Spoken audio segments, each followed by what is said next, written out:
Hello there, everybody. This is Evan Rogers coming at you sleepily with another exciting video teaching you about distal verbs and how to make them negative. The positives and negatives of distal verbs. You might be asking me, Evan, why do you look so sleepy? That's because I just had a baby boy.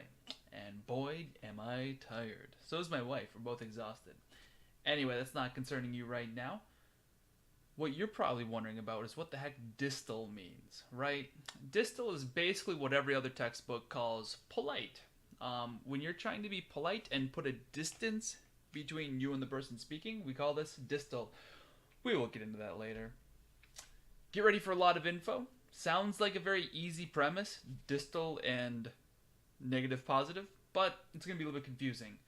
This little dude right here, this is great teacher Onizuka. If you want to get your own crazy weird picture up here, go and contact me through the website, evanseasyjapanese.com. Here's what we're going to talk about. We're going to talk about social markers, distal and direct. We won't talk too much about direct today, but we're going to talk about what it means. We're going to talk about verb construction. We're going to be able to recognize verbs. When you see a whole bunch of words, maybe you'll be able to recognize distal verbs. We're going to talk about verb morphology, aka conjugation. We're going to talk about how to make, verbs and change them up. Sure, it's only 3 things, but hey, it's going to be, trust me, it's a lot of information. Alright. For this lesson, we're going to use 5 verbs, memorize them. There's only 5 of them, so pause, write them down, take a few seconds to memorize. We have tabemasu, which is to eat, nomimasu, which is to drink, tsukaimasu, which is to use. This does say tsukaimasu, but these su's at the end, we don't pronounce the u usually. Not sometimes we will, but not usually. And this tsukaimasu, going from that hard ts to a k is very difficult, so they just leave out that u pretty closely, pretty religiously. Tsukaimasu, which is to use. If I already said that, I forget. Next is koroshimasu, which is to kill. After all, that's a fun verb. We're trying to have some fun here. Shimasu, to do something. Alright. If you don't know hiragana, memorize it. Learn hiragana, or I will kill you. This is from Ratatouille. Great movie. I have hiragana and katakana daily email lessons for you to subscribe to. If you just give me your email on my website, just click on the daily email lessons on the top right of evanseasyjapanese.com, and you'll get your absolutely free daily hiragana and katakana lessons emailed to you. Alright, let's talk about distal polite form. Once again, those verbs were tabemasu, nomimasu, tsukaimasu, koroshimasu, and shimasu. Did you notice they all end mas?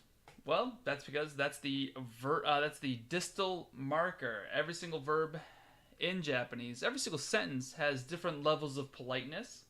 In fact, politeness is a huge factor in Japanese language. The distal form of a verb puts a social distance between the listener and the speaker. So if you guys don't really know each other, or maybe you're talking to your boss and you want to act like, there's a social distance between you, you're going to be putting the verbs in your sentences into what's called the distal form. Most textbooks call this the polite form. Usually you just call it the mas form. People know what you're talking about. So numerous names, same thing. It's distal, I already talked about that because it puts a social distance between us. For example, 2 strangers, 2 people who know each other but maybe you aren't friends yet, maybe somebody you just met. It's polite because the speakers are intentionally signaling that they might not be on the same level. So distal and polite actually mean different things. Distal means there's a distance, we don't know each other. Polite means you might be above me, socially. So an underling talking to a boss would use the mas form, but the boss would not respond in kind. So this is interesting that they have 2 different names, the distal and the polite, for the same verb, the mas form. But be careful, distal and polite have slightly different meanings. Okay?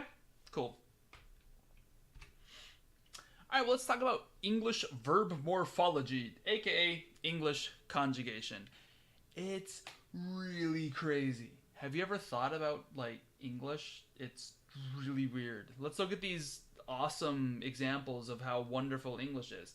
Eat, ate, eaten. Why is there, like, look at that. EAT turns into ATE, and then we have eat again, but then we have EN after it. Why do we do something so weird? These are the different morphologies that are out there. Alteration is when we slightly change. So the letters are weird, but if you think about eat versus ate, the words are the same, except E turns into A. So that's called alteration. Eat, ate. Then the last one, the past participle, is pronounced eaten. And if you think about that, that's eat turns into eaten. We just add an N to the end of it, and that's called a compound. We're compounding one morpheme, eat, with another morpheme, N, eaten, a suffix. Here's a fun one. Go, went, gone. So go and gone are pretty similar. What in the flaming heck is went? Why is there a W in the past tense of go? Why is there a T? What happened? Something crazy happened along the way that made go turn into went. So, suppletion, I think is how I pronounce it. I've only ever read it. Suppletion. This is when you basically just completely make up a new word. So go turns into went. No connection. Memorize it, shut up. That's suppletion. And then gone, go. I mean, there's not really a connection between gone and go. There kind of is. Go turns into ga, and then we add an n, just like we did with eaten. We could argue it's a compound that is also alteration, but it's two jumps instead of just one. So go to gone, we change the go to a ga, and then we add an n at the end. Go, gone, right? Eat, eaten. So, very strange things happening in English. Look at the next one. Is, was, been. If you're American, you pronounce it ben. If you're in Britannia, we pronounce it been. Don't know what the correct pronunciation is in the universe, but welcome to the fact that we have different pronunciations for the same words depending on where you live. Is not actually the base verb. The base verb is actually be. So be turns into ben. There doesn't seem to be a connection except for be turns into be, and then we add n again. If you're in the UK, it's easier to see. Be turns into be-n, which is a compound.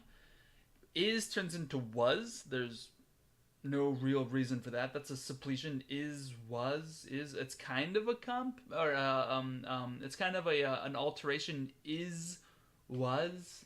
If you just kind of treat the W as a vowel sound, maybe. Anyway, very strange. Either way, be to is, there's no connection whatsoever. It's a suppletion. Next we have break, broke, broken. You can kind of guess what these might be. Break to broke, that would be an alteration. Break to bro, and then they both end in k. So break, broke. The only difference is A and O. That's an alteration. But then we change break to broke, and then we're compounding the past tense, which we haven't done yet. It's not breaken, it's broken.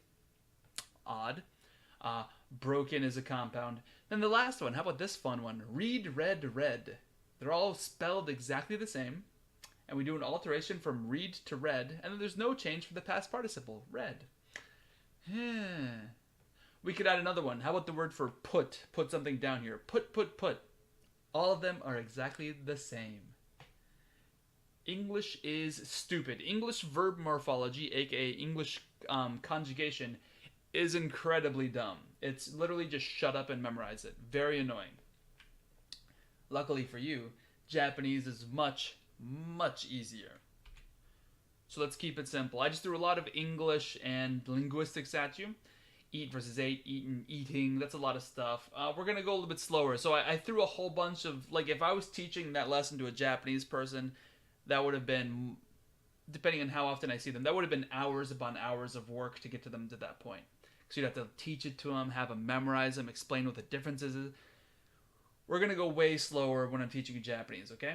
After all, you cannot fight the giant carp without lots of training. This is apparently by Utagawa Kuniyoshi, and I guess the guy's name is Saito Oniwakamaru. Hey, cool stuff. I like these old school illustrations. This Utagawa Kuniyoshi guy is great. Okay. Japanese verb morphology, aka Japanese verb conjugation, aka conjugation. Conjugation is for verbs. Pretty much every, there might be a few weird ones, but pretty much every verb in Japanese is going to change their tense and aspect using suffixes, which is when we just add a sound to a base, like eat turns into iten. A suffix is a sound you add to, so big, bigger, biggest, and est are suffixes. So quickly, li is a suffix. And we also use compounds, which is when we chunk on another word to it, or another sound. So it's very similar. Compounds, more, the idea of a compound is more of the idea of adding another word to mashing two words together, like girlfriend, or full and beauty equals beautiful. Whereas a suffix is just kind of adding a sound. We call them morphemes. You're probably wondering what the heck tense and aspect is. Tense is when a verb occurs, and aspect is how a verb happens. So we'll talk about this in a later lesson. I don't want to get into it right now. But basically, to change a verb in Japanese from one thing to another thing, eat to ate, we're going to be adding suffixes, and we're going to be adding a compound. That's it. The end. We're done. Basically, every single change we do to any verb in Japanese is going to be through a suffix or a compound. All right. Check out them Japanese glutes. This is a joke that I love to say. The reason why I'm using glutes is because the way Japanese verbs conjugate is a very systematic series of suffixes to the point where it's very rigid and predictable. And when you have a language that does this, we call that agglutination in linguistics. And agglutination, glutes, that's also the name for your gluteus maximus, which is a butt. So I figured it'd be fun to throw some butts up here. Don't worry, girls. There's going to be some man butt in the future. I promise. Just right now, it's girl butts. There's apparently an anime down here. It's called Keijo, and it's all about fighting with your butt. Japan's weird. All right, so these compounds of suffixes happen in specific orders. For example, if we look at something here, we have the base meaning, which is tabe. This is one of the verbs we learned. Then we mark that it's polite with mas. The S can be there, the S could be a different thing. And then it's positive because we don't really add a negative marker. So we have tabe, mas, and there's no negative marker, and then there's no perfect, we call it perfect, marker. And thus, we know it means eat, and that we're being polite, and that it's positive, and that it's not perfect. I'll explain what perfect, imperfect means later, but right now, this is how it works. In this exact order, every single verb, base, politeness, positive, perfect. This system is how every single verb works. There's a few things that there's a few boxes we might add later, but for the most part, this is it. This is how it works. This is how it works. We have different boxes. Imagine we have a little box right here, and we're just gonna go blink, blink, blink, little coins. And depending on if we put a coin in the box or not, it changes how the verb operates. Okay? We call these agglutinative languages, and Japanese happens to be one, and it's a great chance to use butt jokes. All right. We aren't learning perfectives today, and also there will be very many other changes that we will talk about later. This is not a complete list of all the boxes that we're going to be putting stuff in. Okay? Sorry. Just deal with the fact that you're a very early learner. All right, let's agglutinate. Okay, so in previous slide, we saw there was a slot, a box, that we could put a plink marker in for positivity and negativity. The 5 verbs you've learned, you have learned them, right? Were all already positive. They were already positive. Maybe a better way of saying it is that they're not negative. It might be better to call them not negative. So let's learn how to make them negative. Let's add something, clink, into that negative box to make these verbs negative. So, for example, we had tabe, clink. We put tabe in the box, and that means eat. Then we have mas, clink, polite, or distal, polite, both. Tabe, mas. So we have eat in the distal polite form, and then because there's nothing after that, it's just tabemas. It's a positive, polite, non-past tense, non-crazy thing. verb that means eat. If we want to make them negative, we negate distal verbs. Now notice that's important. Distal, the polite, the distal, the mas verbs, by adding the sound n after the s sound in mas. When we write the verb, it will look like, instead of ending in a su, it will end in a sen. So if you think about how you pronounce it, it's tabemasu. And we're going to add n. Tabemasen, tsukaimasen, kuroshimasen, shimasen. I forget what the first verb was. When we write them, it's going to go from a su to a sen. Okay? Sound easy? Well, don't worry. It is easy. That's it. You're done. We now have negative verbs that we can use. All right, and this is that anime for Keijo where they do things with their butt. It's very strange. I don't understand it. I never watched it before. I came across it when I was looking for jokingly anime butts. And this is what came up. Keijo. If you want to see anime butts, go for it. Okay, so let's check out our first set of glutes. That's our first set of glutes right there. Yeah. First set of glutes. Yeah. Alright, so basically what happens is, you see how they're in parentheses? Some of the letters are in parentheses. We can think of them as being shared. We don't have to think of them as shared. Technically, all these S's would be better put in the politeness box, but you could think of them as shared. Anyway, just go with it. So we have three boxes. We have the base. We could even call it the stem. Then we have the politeness level, a marker for the politeness. And then we have a marker for positivity or negativity. Okay? So some of these are positive, some of them are negative. The greens are negative, the blues are positive. So tabe, there's a bug flying around my head, means eat. Mas, polite. And then the sen, the n ending, tells us that it's negative. So tabemas turns into tabemasen. Nomimas, nomimas, and then we don't change anything here. So it's positive. Nomimas, there's no negative marker. Nomimas. It's positive. I will drink. We do drink. Base. Tsukai is to use something. Mas shows that we're being polite or being distal. And then if we add the N sound, it's negative. Tsukaimasen. Tsukaimasen. I won't use something. I don't use something.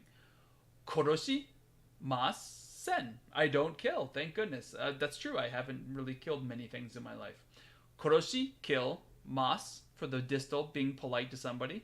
I guess you're informing your boss that you don't kill something. Or that you won't kill somebody. Let's say you're in the mafia and then your boss is like, kill him. And you're like, yeah, sumimasen. Koroshimasen. I will not kill him. Then you'll get killed. So watch out with that. Koroshimasen. The N here is the negative marker that tells us that this whole verb is not happening. Base. She is for do. It could also be a different verb, but we're just going to go with she. Mas. And then I didn't put a marker here. We could, if we wanted to make it negative, it would be koroshimasen. But I didn't put one there, so it's positive. Okay? So the word positive is just what we're more used to. It would be better situated as non-negative, because technically what we're doing is we're not adding a negative marker. Does that make sense? N is the negative marker to tabemas, nomimas, tsukaimasu, koroshimasu, shimasu. If we add N to any of those, it becomes negative. So we're adding a little pink negative marker into the box that's affixed to the previous things. Hopefully you're getting this idea in your head.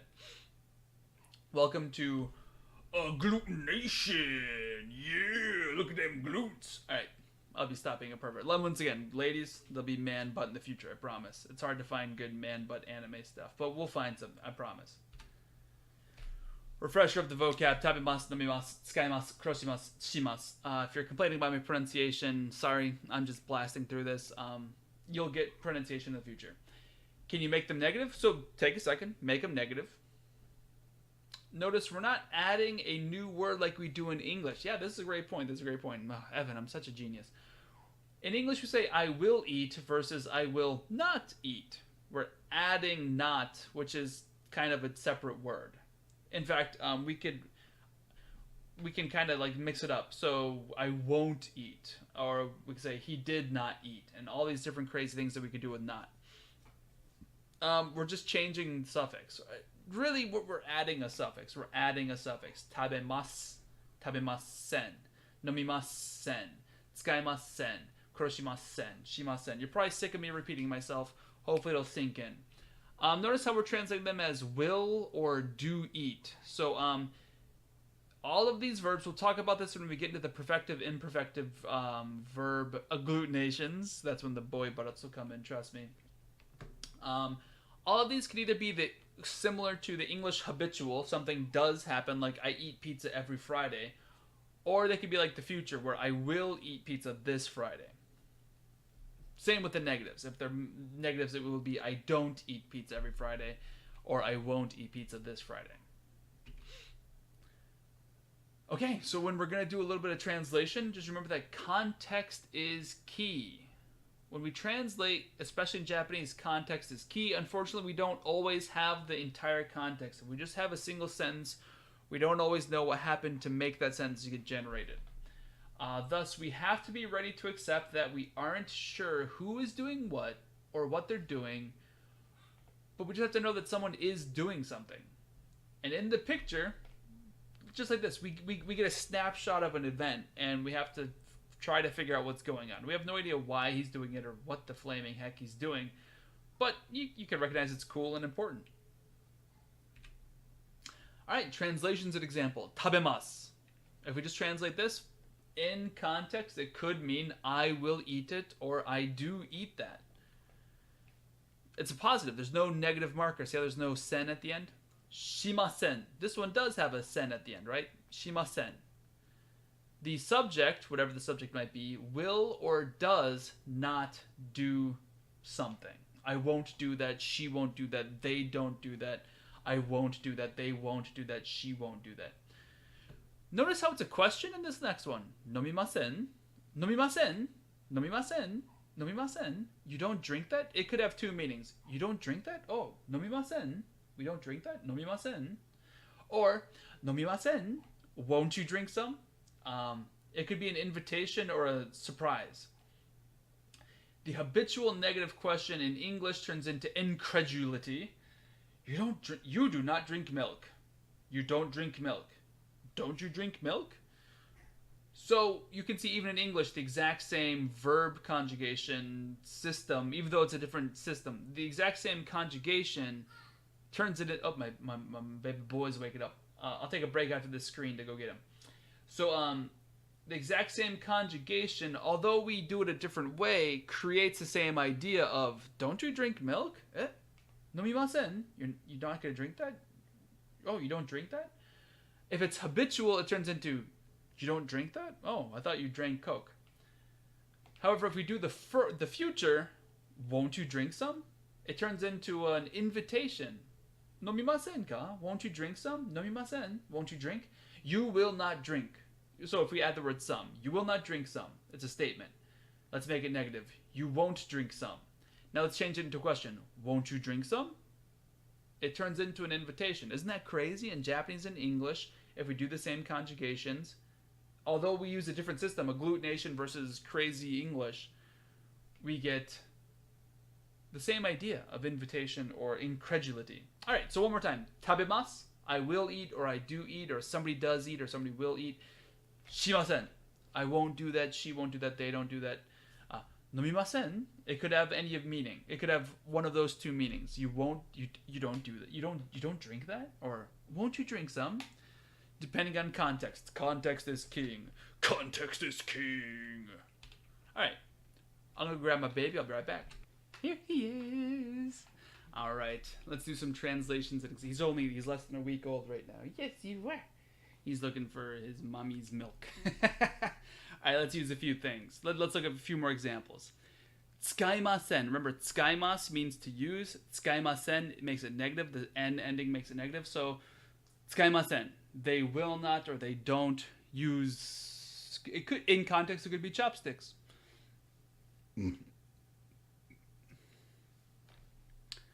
Koroshimasen. I will not kill. He will not kill. Somebody won't kill or somebody doesn't kill.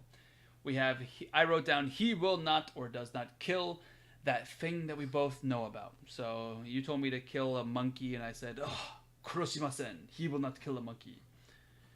And then next we have he, which is just a statement of incredulity. He? Tabemasen?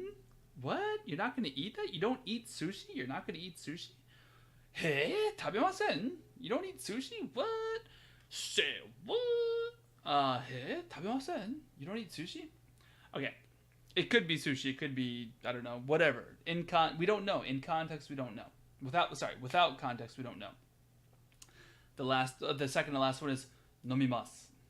飲みます. I do or I will drink it, or in context, it could be he drinks it. Okay, last one. 殺します? When we're doing a question like this without a ka particle, which we'll learn about in the future, sometimes that u comes out. 殺します? Will she kill him? Sure, we don't know who the subject is. In context, it could mean will she kill him? Will kill? Will kill? Or it could also be like, does that guy kill cockroaches? 彼、殺します? Does he kill cockroaches? ゴキブリ殺します? ゴキブリ殺します? Yeah, so do you kill cockroaches? Once again, these are just one word sentences, and we don't have enough context to know exactly what they mean, but hey, these are totally acceptable sentences that you will just hear these one word sentences in Japanese. Thank you very much for enjoying the video. If you liked it, hit the like button, hit subscribe. Consider a donation. There's the Bitcoin QR code up there. Make sure it's BTC. Patreon, PayPal. Be sure to check out evanseasyjapanese.com, where I will be making, there will soon be a daily email lesson for this, so you can practice making negatives and translating things on your own. The idea is that you subscribe to an email list, and then it'll send you every day for 5, 6, 7, maybe 8 days an email, and you'll be able to practice it. So it's free homework. If you enjoy my efforts to teach you Japanese and make it at least these videos are long, but consider that if you went to school, you'd be getting long lessons as well. And then practice afterwards. Oh, you're getting upset. You don't want them to donate to me. Oh, he's going to be upset if you don't, or if you do donate. Oh, no, you're just yawning. Sorry. You guys have yourself a great day.